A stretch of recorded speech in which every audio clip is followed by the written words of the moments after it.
C'est une déclaration qui risque de créer une énorme polémique au Costa Rica, pays du gardien de but du PSG Keylor Navas. Ce dernier est accusé par l'ancien président de la Fédération costaricienne de football d'avoir menacé de perdre des matchs en 2014 afin de contribuer en quelque sorte au licenciement du sélectionneur d'alors.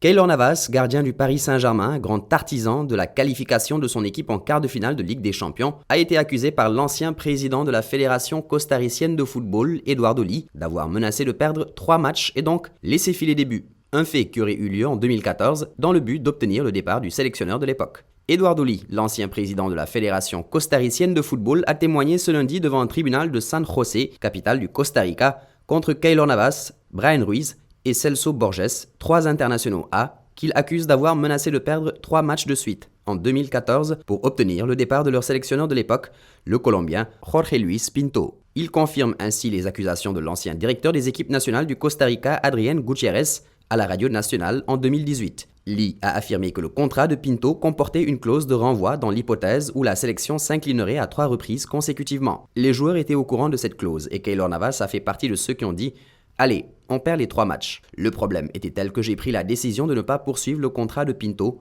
ajoute Eduardo Lee, soulignant l'existence de cette clause permettant à la fédération de licencier l'entraîneur. Jorge Luis Pinto a été remercié et a ensuite brièvement entraîné le Honduras et les Émirats arabes unis. Navas et ses 2 coéquipiers avaient condamné des déclarations fausses et inacceptables de la part de Gutiérrez avant de déposer plainte pour diffamation, d'où l'ouverture d'un procès en ce début d'année.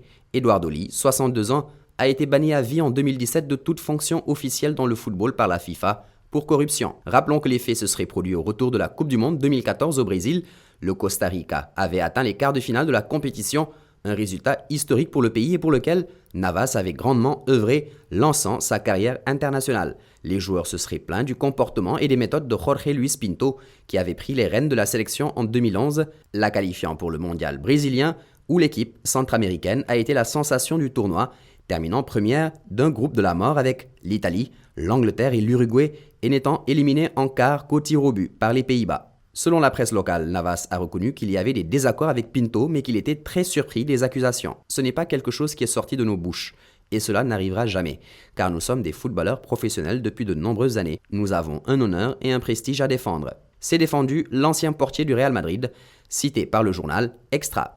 Afrique Sport lance son application, elle est disponible sur Android et fait un suivi de l'actualité en temps réel, de Salah à Mané, de Mahrez à Aubameyang, de la Premier League à la Liga, tout y est. Avec l'application, vous bénéficiez également de nos contenus sur YouTube, la matinale d'Afrique Sport, les infos mercato et les news de dernière minute. Alors n'hésitez plus et faites de l'application Afrique Sport votre ami de tous les jours.